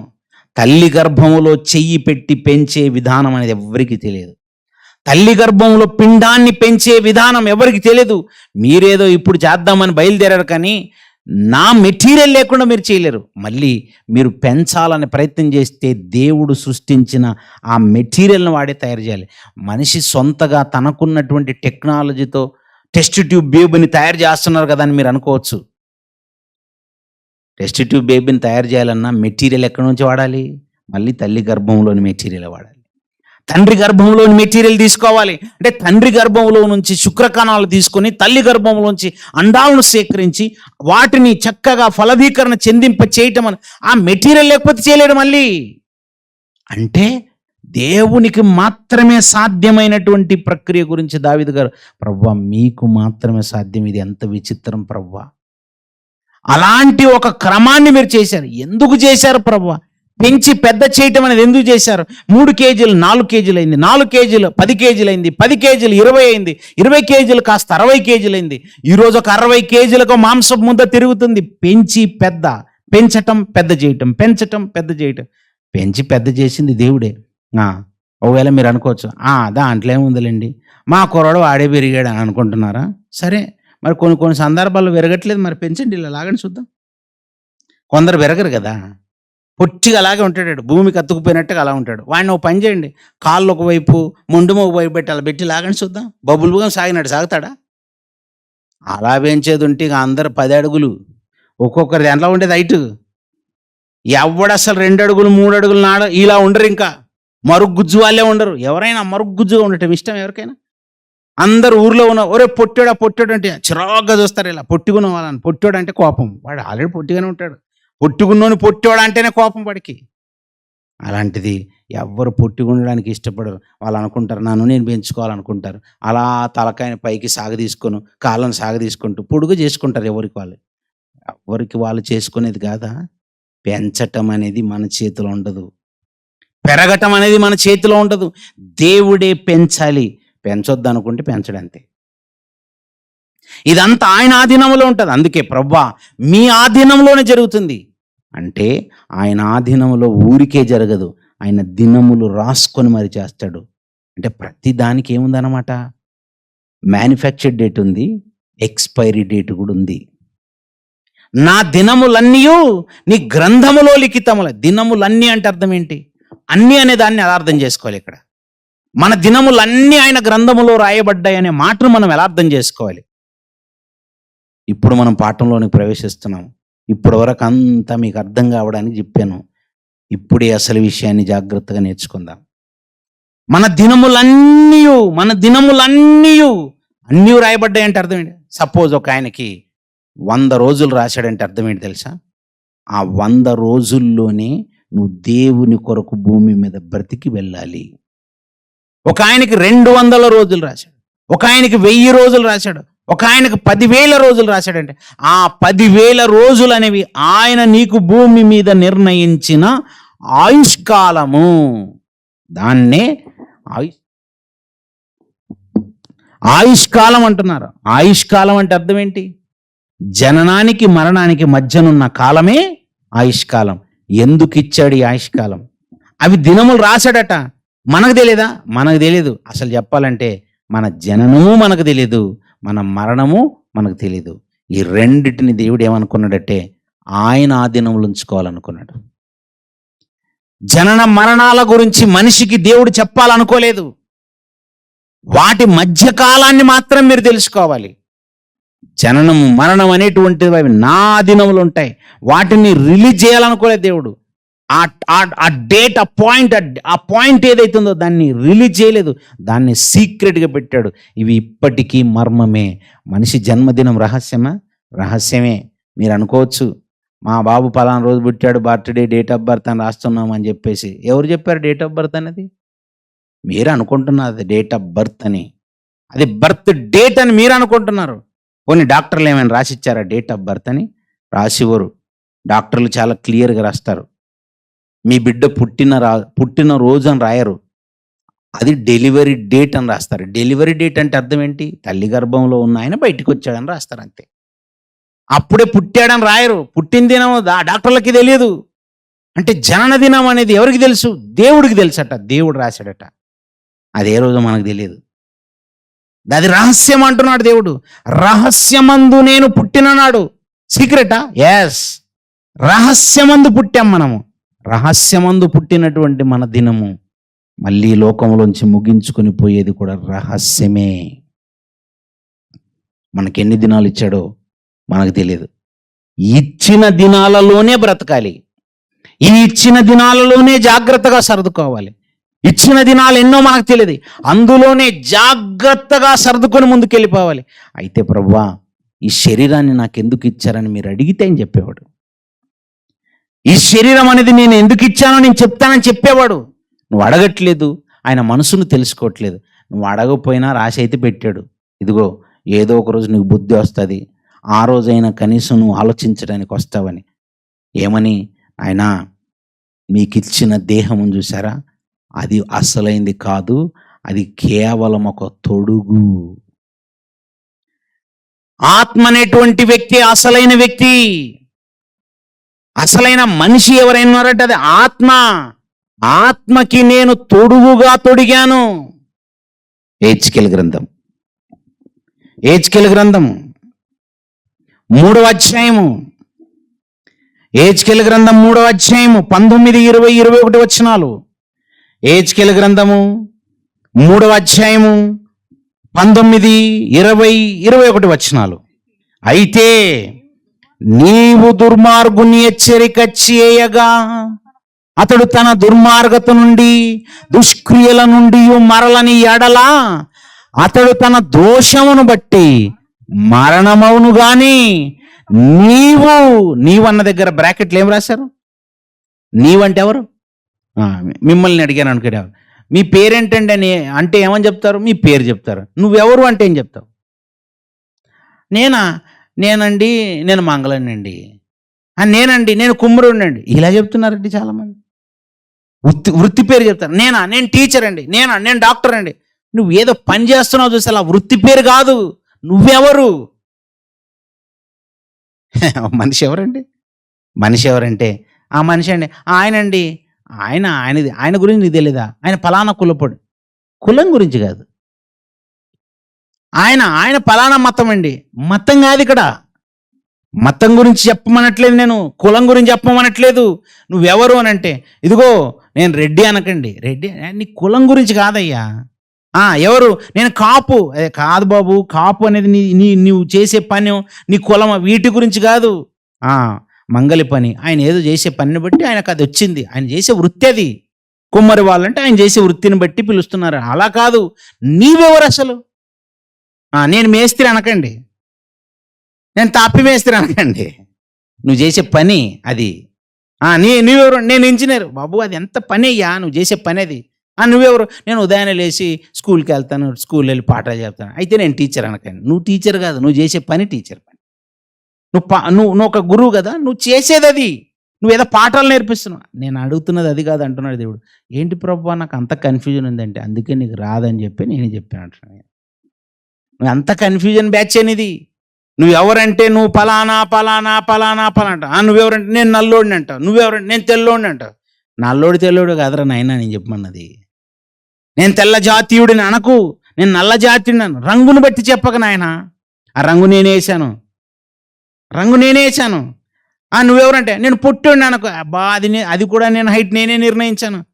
నువ్వెవరంటే నేను పొడుగోడిని. ఒరే నాయన, పొడుగు హైట్ అవి కాదురా, పొట్టోడా పొడుగోడా ఇవి కాదు. చప్పుడు ముక్కోడా పొడుగు ముక్కోడా ఇది చెప్పొద్దు నాకు. ప్రభు ఏం చెప్పాలని? అసలు ఒరిజినల్ యువర్ ఐడెంటిటీ, నీ ఐడెంటిటీ ఒకటి ఉంది, నీ గుర్తింపు. ఆ గుర్తింపు ఏంటంటే నీవే ఆత్మ.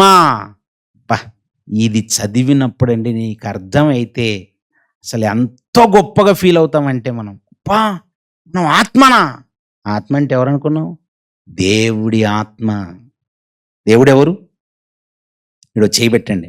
యోహాను సువార్త 4:24 చదవండి. యోహాను సువార్త 4:24 వచనం. యోహాను సువార్త 4:24 వచనంలో దేవుడు ఆత్మ గనుక ఆయనను ఆరాధించువారు ఆత్మతోనూ సత్యంతో. దేవుడు ఎవరట? ఈ మధ్యకాలంలో కొందరు పనికిమాలిన వాళ్ళు బయలుదేరాడండి.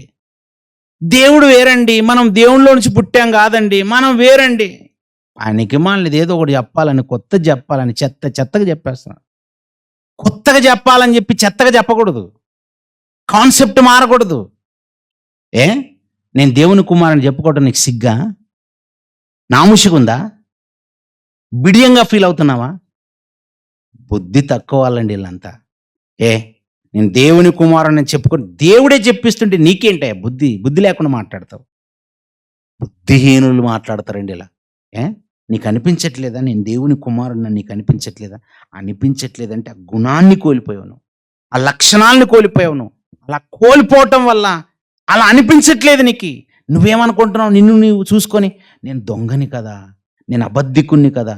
నువ్వు అలా అబద్ధికుడుగా అబద్ధాలు మాట్లాడి అలా అలవాటు అయిపోయావు కనుక నేను దేవుని కుమారుడు నేను చెప్పుకోలేకపోతున్నావు. దేవుడు అంటున్నాడు, ఆయన మీరు నా నుండి పుట్టారంటే, లేదు ప్రభా మేము కోతిగా పుట్టాం ప్రభా అంట. ఏమన్నా బాగుందండి. మీ నాయన ఎవరంటే, మా నాయన ఎవరో తెలీదా, ఇదిగో ఇటు రండి చూపిస్తానని కోతిని చూపించావనుకో, మీ నాన్న కోతి అంట. మరి ఎంత ఘోరంగా మారిపోయావు. మీరు ఇంట్లో ఫోటో ఎవరిది పెట్టుకున్నావు మరి?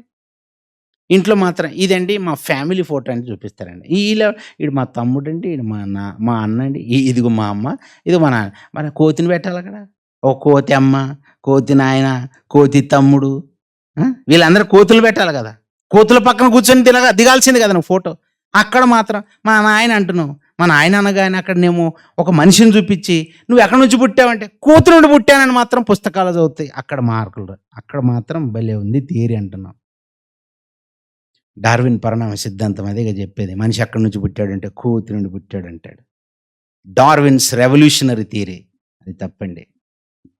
దేవుడు అంటాడు, ఒరే నాయన, నేను ఆత్మ, నువ్వు ఆత్మే.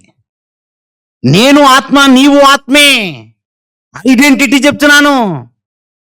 మన ఫ్యామిలీని ఆయన పరిచయం చేస్తున్నాడు. మన ఫ్యామిలీ అంటున్నాడు ఆయన.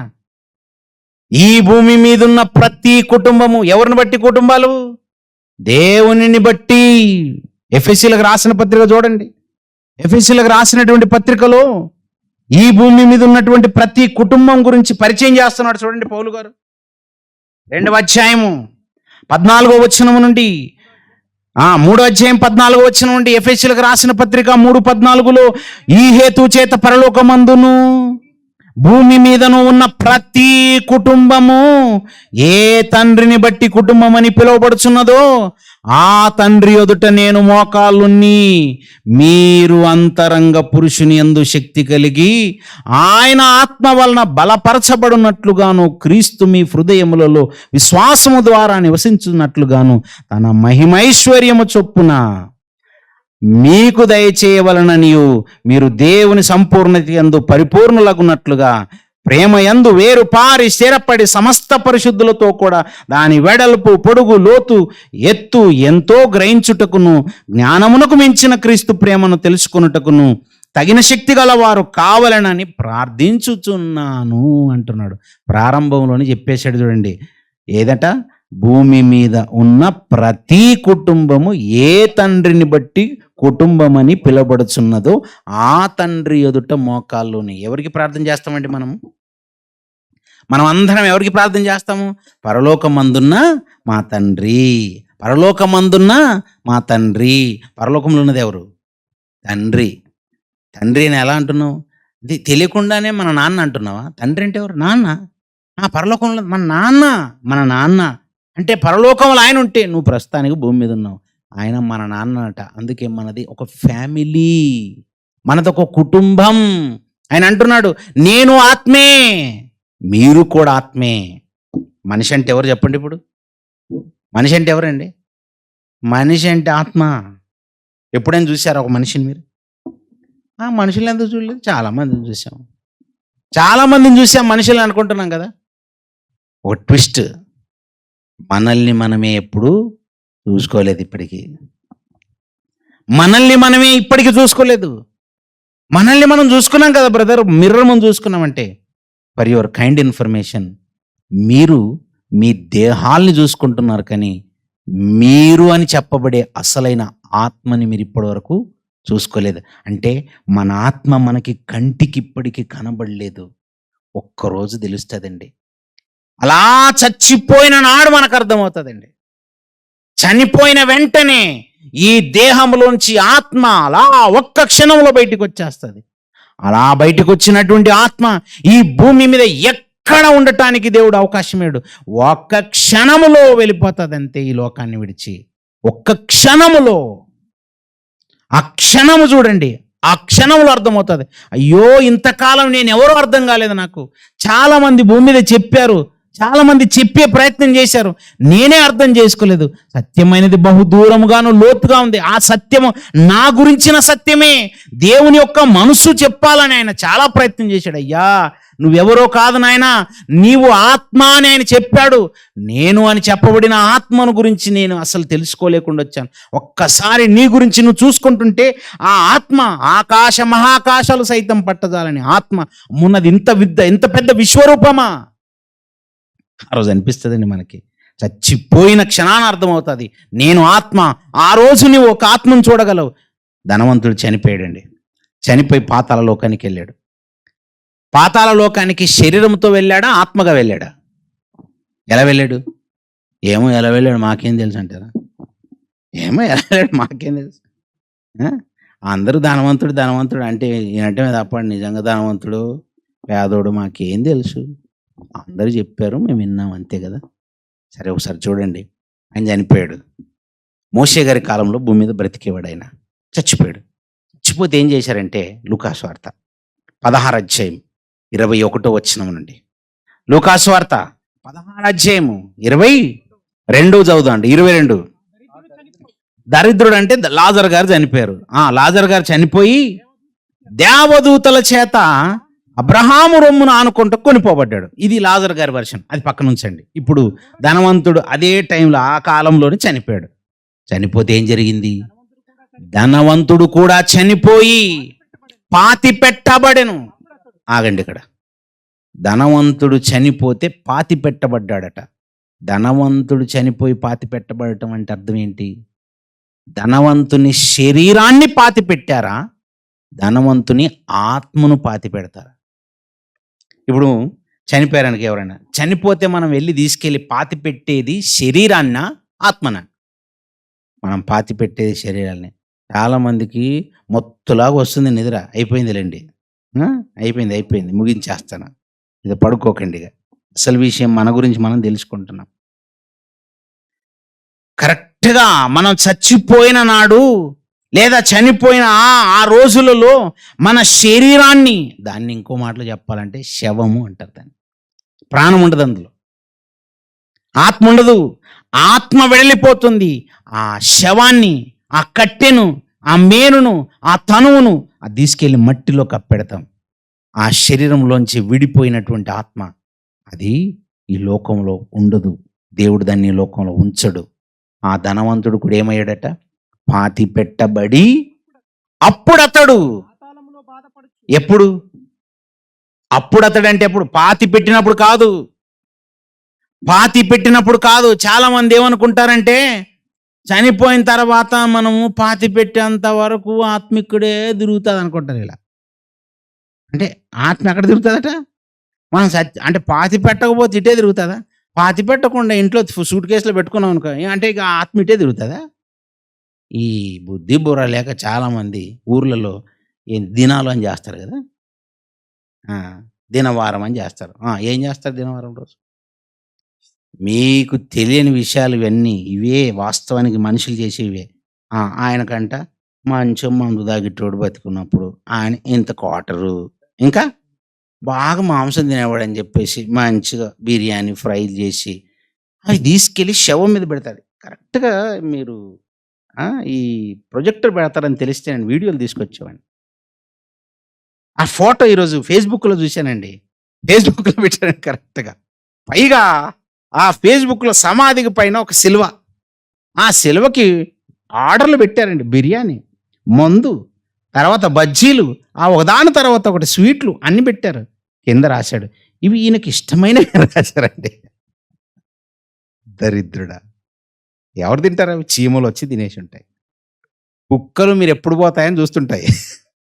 కరెక్ట్ ఆ సమాధి దగ్గరకు వచ్చి అవి, ఇంకా కొందరు బ్యాచ్లు ఉంటారు, గిట్టీల బ్యాచ్, సారాయి బ్యాచ్, ప్రజలు ఎప్పుడు వెళ్తారా అని చూస్తుంటారు. అమ్మాయ దొరికిందిరా క్వార్టర్ అనుకుంటాడు ఆడు. సమాధి మీద పెడితే ఆ లోపల ఉన్నోడు తాగుతాడా? వాడు తాగేది ఉంటే డైరెక్ట్ వైన్ షాప్కి వెళ్ళిపోతాడు, డైరెక్ట్ కంపెనీకి వెళ్ళిపోతాడు. ఎంత తాగాలనుకుంటే అంత తాగుతాడు. తాగడయ్యా, అసలు రానే రాడు. చచ్చిపోయిన శవానికి మట్టిని పైకి తవ్వుకుంటలా లేపుకుంటూ వచ్చేంత శక్తి లేదు. అది శవం. ఆ శవము మట్టిలో పెడితే పురుగు కమ్మగా శరీరాన్ని, ఆ శవాన్ని తినేస్తుంది. ఆ శవం అంతా మట్టిలో కలిసిపోతుంది, మట్టి అయిపోతుంది. అవి తిరిగి రావు.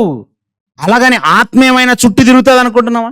ఆత్మలు నీళ్లు తాగుకుంటూ మాంసం తినుకుంటూ నీ పక్కన బాగున్నారా అక్క అని తిరిగే రకం కాదు. చాలా మందికి తెలియక చనిపోయిన తర్వాత 40 రోజులు ఇదే చక్కర్లు కొడతారండి, ఇటే తిరుగుతారు అనుకుంటున్నారు. ఎవరు చెప్పారు? 40 రోజులు కాదు, ఒక్క క్షణములో వెళ్ళిపోతారంతే. అప్పుడు అతడు అంటే ఎప్పుడు అతడు? ఎప్పుడైతే ధనవంతుడు చనిపోయాడో అప్పుడు. ధనవంతుడు చనిపోయినప్పుడు అతడు పాతాళంలో బాధపడతాడు. ఎప్పుడు వెళ్ళాడు? బస్ ఎప్పుడు దిగాడు? ట్రైన్ ఎప్పుడు దిగాడు? అంటే ట్రైన్ దిగేంత టైం ఇయ్యాడు దేవుడు. అలాగని నాయన పద, నీకు ఇష్టం లేకపోయినా ట్రైన్ ఎక్కినైనా కూర్చో, బెర్త్ కన్ఫర్మ్ అయింది అని మనల్ని మీద ట్రైన్లో ఎక్కి తీసుకెళ్తాడు అనుకుంటున్నారా? ఒక్క క్షణంలో ఎందుకు తీసుకెళ్తాడు తెలుసా? నీకు 50 సంవత్సరాలు ఇచ్చాను, 60 ఏళ్ళు ఇచ్చాను, 70 ఏళ్ళు ఇచ్చాను, ఆ మాట వినలేదురా నువ్వు. 60 ఏళ్లలో తెలుసుకోలేని వాడు 60 సెకండ్లు కూడా అవసరం లేదు, తింపేస్తాడంతే. అంటే నీ కాలు బట్టి ఈడిస్తే డైరెక్ట్గా పాతాళంలో. అంటే ఓ మాటలు చెప్పాలంటే ఇలా ఈడ్చి పారేస్తాడనమాట. దేవుడు ఈడ్చి పారేస్తే క్షణంలో వెళ్తావు చాలు, 2 గంటలు అవసరం లేదు. ఓ గంట సేపు మళ్ళీ ప్రభా చూస్తాను, ప్రభా సూర్యుడు ఎలా ఉన్నాడు, నక్షత్రాలు ఎలా ఉన్నాయి, అలా పిక్నిక్ వెళ్తున్నప్పుడు బాగుంది, సూర్యుడు బాగున్నాడు, అవి చూడనివ్వడా? ఆయన చేసిన విశ్వాన్ని చూడనివ్వడు. ఆయన క్షణంలో లాగేస్తాడంతే. అంటే నువ్వు లోకములో ఆ అర్హతను కోల్పోయావు. ఆయన ప్రకృతిని చూడడానికి నీకు ఇంకా అర్హత లేదు. ఆయన చేసిన ప్రకృతిలో దేన్ని నువ్వు అనుభవించడానికి లేదు. అంటే నువ్వు గాలి పీల్చుకోకూడదు, ఇంకా వెలుతురుని అనుభవించకూడదు, ఈ లోకములో ఉన్న దేనిని నువ్వు అనుభవించకూడదు అంటే క్షణంలో ఈడు చేస్తాడంతే. క్షణం. 60 ఏళ్లలో తెలుసుకోలేని వాడు క్షణంలో తెలుసుకుంటావా? ఇక ఈడ్చి పారేస్తాడు. అందుకే చచ్చిపోయిన తర్వాత 40 రోజులు ఇట్టే చుట్టూ తిరుగుతున్నాడు. బిర్యానీ గురించి అనుకోకండి, తిరగరు, క్షణంలో వెళ్ళిపోతారంతే. ఆ క్షణంలో వెళ్ళిపోయే రోజు ఎంత భయానకంగా ఉంటుందంటే, పాతాళ లోకంలోనికి ధనవంతుడు వెళ్ళిపోయిన తర్వాత అర్థమైంది. అప్పుడు అనుకుంటున్నాడండి, తండ్రివైన అబ్రహామా, నాకు జరగాల్సిన నష్టమంతా జరిగిపోయింది. నీ దగ్గర ఉన్నటువంటి లాజరును ఆయన చేతి వేలి కొనను నీళ్ళలో ముంచి కొంచెం నా దగ్గరికి పంపించండి, నీ అగ్ని జ్వాలలు యాతన పడుచును, ఇక నేను దేవుణ్ణి ఎప్పటికీ చూడను అనేటువంటి బాధ ఎక్కువ ఉంటుందండి. అసలు నరకం అనగానే అక్కడ నిజంగా ఏదో మంటలు మండుతుంటాయని కాదు అక్కడ దాని అర్థం. అక్కడ ఉండేటువంటి బాధ ఎలాంటిదో తెలుసా? ఇంకా నేను దేవుడి దగ్గరికి ఎప్పుడు వెళ్ళను అనేదే బాధ. అయ్యో నేను ఇంకా దేవుడిని ఎప్పటికీ చూడను అనేదే బాధ. ఆ బాధ నిన్ను తినేస్తుంటుంది, క్షోభ పెడుతుంటుంది, ఘోషిస్తుంటావు, ఏడుపు వస్తుంటుంది, పండ్లు కొరికేస్తుంటావు, ఎవరిని ఏమనాలో అర్థం కాదు, అందరూ అలాగే ఏడుస్తుంటారు. అయ్యో నేను ఇక దేవుణ్ణి ఎప్పటికీ చూడనా? ఎప్పటికీ చూడవిక. అలాంటి భయంకరమైన స్థితికి నువ్వు వెళ్ళిపోతావు. ఆ వెళ్ళిపోయింది ఆత్మలు. అంటే ఆత్మలు కూడా చూసుకుంటాయి, ఒకరినొకరిని చూసుకుంటాయి. తండ్రివైన అబ్రహామును చూస్తాడా ధనవంతుడు? చూస్తాడు. ఆయనకు శరీరం లేదు. ఇప్పుడు పాతాళ లోకంలో శరీరము లేకుండా ఆత్మగానే ఉన్నాడు. అందుకే దాని పేరే ప్రేతల లోకం, ఆత్మల లోకంలో ఆత్మలు మాత్రమే ఉన్నాయి. ధనవంతుడు ఆత్మే, లాజరు గారు ఆత్మే, అబ్రహాము గారు ఆత్మే, దావీదు గారు ఆత్మే, అక్కడున్న హేబేలు గారు ఆత్మే. హేబేలు మొదలుకొని చనిపోయిన నీతిమంతులంతా ఒకవైపు ఉన్నారు, పరదేశులు అందరూ ఆత్మలే. అలాగని వారికి ఆపోజిట్లో కింద భయంకరమైనటువంటి యాతన పడే స్థలములు ఉన్నారు, భయంకరమైన పాపులు. అక్కడే ఇస్కరియోతు యూదా ఉన్నాడు, అక్కడే గెహాజీ ఉన్నాడు, అక్కడే పాపులు, క్రూరులు, మూర్ఖులు, ఈ భూమి మీద సజ్జన ద్వేషులు అందరూ అక్కడ ఉన్నారు. వాళ్ళందరూ కూడా ఆత్మలే. ప్రస్తుతము వాళ్ళంతా అక్కడ యాతన పడుతున్నారు. వాళ్ళంతా అక్కడ ఉంటారా? ఉన్నారు. అయితే మీకు ఇక్కడ డౌట్ రావచ్చు, మరి శరీరానికి శిక్ష ఉండదా? శరీరము భూమి మీద పాతి పెట్టబడింది కదా. రేపు వస్తే చెప్తాను, టైం అయిపోయింది. అసలు శరీరం ఎందుకు ఇచ్చాడు దేవుడు? ఇలాంటి ఈ శరీరం తుచ్చమైన కోరికలు లోనైపోతున్నటువంటి ఈ పాప శరీరాకాన్ని దేవుడు ఎందుకు ఇచ్చాడు? నిజంగా దేవుడు పాప శరీరాకారం ఇచ్చింది ఈ పాప శరీరాకారాన్ని ఇచ్చి లోకంలో ఉన్న పాపాన్ని అంటించుకోకుండా ఆయన గొప్పగా బ్రతక ఆయన అనటం ఏంటి? ఎందుకు ఇచ్చాడు? ఇంతకీ మర్త్యమైనదంటే ఏంటంటారు? అమర్త్యమైనదంటే ఏంటి? దేవుడు ఏం నేర్పించాలనుకున్నాడు? ఇంత గొప్ప చరిత్ర, ఆత్మల చరిత్ర అయితే, దేవుడి ఆత్మ అయితే, మనము ఆత్మ అయితే, ఈ ఆత్మకి శరీరాన్ని ఎందుకు తొడిగాడు? ఈ తొడిగినటువంటి ఈ జీవిత కాలంలో ఈ శరీరము మన ఆత్మకు ఇంత అన్యాయం చేసి మనల్ని నరకానికి ఇడిచికెళ్ళిపోతుంటే దేవుడు చూస్తూ ఎందుకు ఉంటున్నాడు? దేవుడు ఏమైనా కావాలని మనం నరకానికి వెళ్ళటానికే శరీరాన్ని తొడిగాడా? ఈ శరీరమే కదా శరీరాశను కలిగి ఉంది, ఈ శరీరమే కదా నేత్రాశను కలిగింది. శరీరము, నేత్రము ఇవన్నీ ఈ దేహంలోనే కదా ఉన్నాయి. జీవపు డంబం అనేది శరీరానికే కదా. ఈ శరీరానికి ఈ తుచ్చమైన కోరికలను పెట్టి దేవుడు మనల్ని నరకానికి వెళ్ళటానికి ఆ సెట్ చేశాడు. అసలు దేవుడా పెట్టింది వీటన్నిటిని? ఏం జరుగుతుంది మన మీద? ఇదంతా ఏంటి? అసలు ఈ గందరగోళం ఏంటి? ఈ మర్త్యమైనదంటే ఏంటి? అమర్త్యమైనది ఏంటి? అసలు ఏం చెప్పాలనుకున్నాడు దేవుడు? ఇంతకి ఇది బైబిల్లో ఉందా? రేపు వస్తే చెప్తానండి. చాలా అద్భుతమైన విషయాలు. మనం ఎందుకు అసలు భయంకరమైన నరకానికి వెళ్తున్నాం? నరకానికి వెళ్లకుండా దేవుడు ఎంత గొప్ప ప్రణాళిక వేశాడు. ఈ శరీరం అనేది ఎంత విలువైనదో మనిషికి అర్థం కాలేదండి. ఈ విలువైనదని అర్థం కాలేని దీన్ని ఇష్టం వచ్చినట్టుగా వాడుతున్నారండి. లోకంలో డైమండ్ అనేది దాని యొక్క విలువ తెలియక ఎవడు తీసుకెళ్ళి ఇది రాయి అనుకొని మంచం కాలు కింద పెట్టాడట, సపోర్ట్గా ఉంటుందని. మంచం కాలు కింద కాదు డైమండ్ పెట్టేది. డైమండ్ నమ్ముకుంటే నీ జీవితం మారిపోతుంది. ఆ డైమండ్ చాలా విలువైనది. అది మామూలు రాయి అనుకున్నాం. శరీరాన్ని కూడా అలాగే అనుకున్నారండి. ఈ శరీరము కూడా చాలా విలువైందండి. కానీ విలువైన శరీరం యొక్క విలువను ఎరగక దీన్ని తుచ్చమైన కోరికలకు వాడి మోసపోతున్నారండి. అలా మోసపోతున్నటువంటి వారికి కనివిప్పు కలిగించే మాటలు రేపు విందాం. కళ్ళు మూసుకోండి, ప్రార్థన చేస్తాను. పరిశుద్ధుడైనా మమ్మను కన్న మా తండ్రి, దేవా, మీరు ఇచ్చిన ఆయుష్కాలం ఎంతో విలువైనది. ఈ ఆయుష్కాలంలో ఎన్నింటినో మా గురించి ఆలోచన చేశారు, ప్రణాళిక చేశారు. మీ ప్రణాళికలో భాగంగానే ఈ భూమి మీదకి మేము వచ్చాము. కానీ మీరు చేసిన ఆలోచనను, సంకల్పాన్ని అర్థం చేసుకొని ఈ మానవ లోకం తుచ్చమైన కోరికల్లో మునిగిపోయి మీరివ్వబోయేటువంటి నిత్య జీవితమును అర్ధాంతరంగా ఆవిరి చేసుకుని నరకానికి జారిపోతున్నారు తండ్రి. ఎందుకు పుడుతున్నామో, ఎందుకు మరణిస్తున్నామో అర్థం కాలేని ఈ లోకానికి కనివిప్పు కలిగించాలనే మీ మనస్సును తెరిచారు. మీ మనస్సులో ఉన్న అనేక సంగతులను పొందుపరిచారు, గ్రంథస్థం చేయించారు, మా చేతికి అందించారు. మీరు ఎంతగానో ప్రయాసపడి మీ పిల్లలమైనటువంటి మేము మీ మనస్సును ఎరగాలని, మీ మనస్సును తెలుసుకొని మీరున్న లోకానికి చేరాలని ఆశతో ఎదురు చూస్తున్నప్పటికీ కాదనుకొని భయంకరమైన నరకానికి జారిపోతున్న వాళ్ళే తండ్రి అనేకులు. కొందరినైనా మీ వైపుకు మళ్లించాలి. వారి జన్మ పరమార్థాన్ని వారు తెలుసుకోవాలి. ఏవి మర్త్యమైనవో, ఏవి అమర్త్యమైనవో మీ పిల్లలు గుర్తిరిగి మీ మీద ఆశను పెంచుకొని మీరున్న లోకానికి చేరాలని, చేరగలిగే మనసును పెంపొందించుకోవాలన్న సదుద్దేశంతోనే మీ పిల్లల ముందు ఈ మాటలు తండ్రి. వినిపించబడిన ఏ మాట నిష్ప్రయోజనం కాకుండా మీ పిల్లల ఆత్మీయ జీవితానికి మేలుకరంగా ఉండులాగున, వారి మనోనేత్రములు వెలిగించుకొని పరలోకానికి బాటలు వేసుకున్నటకు ప్రయోజనకరములుగా ఉండులాగున మీ కృప చూపించండి. ప్రయాసపడి ఏర్పాటు చేసిన పిల్లలను జ్ఞాపకం చేసుకోండి. మీ పిల్లలకు రావాల్సిన పరసంబంధమైన ప్రతి ఆశీర్వాదమును ప్రసాదించండి. అనేక మంది మీ ప్రియులైన పిల్లలు మీ సన్నిధికి చేరి మరెన్నో విలువైన సంగతులు రేపటి దినం కూడా నేర్చుకునగలుగుటకు మీ చిత్తమైతే మంచి వాతావరణాన్ని మాకు ప్రసాదించి అనేక మందిని మీ సన్నిధికి రప్పించి మీ మాటలు వినిపింప చేయమని, సభ ముగించుకొని మీ పిల్లలు వారి వారి స్థలాలకు వెళ్తుండగా క్షేమంగా వారి గమ్యస్థానాలకు చేర్చుమని, మీ చిత్తమైతే మీ కుమారుని రాక ఆలస్యమైతే రేపటి దినం మీకు మహిమకరంగా, మా అందరికి ఆశీర్వాదకరంగా సభ జరుగులాగున కృప చూపించుమని యేసుక్రీస్తు వారి పరిశుద్ధమైన నామంలో ఈ ప్రార్థన అడిగి వేడుకొంచున్నాం పరమ తండ్రి. ఆమేన్. మీ అందరికీ వందనాలు.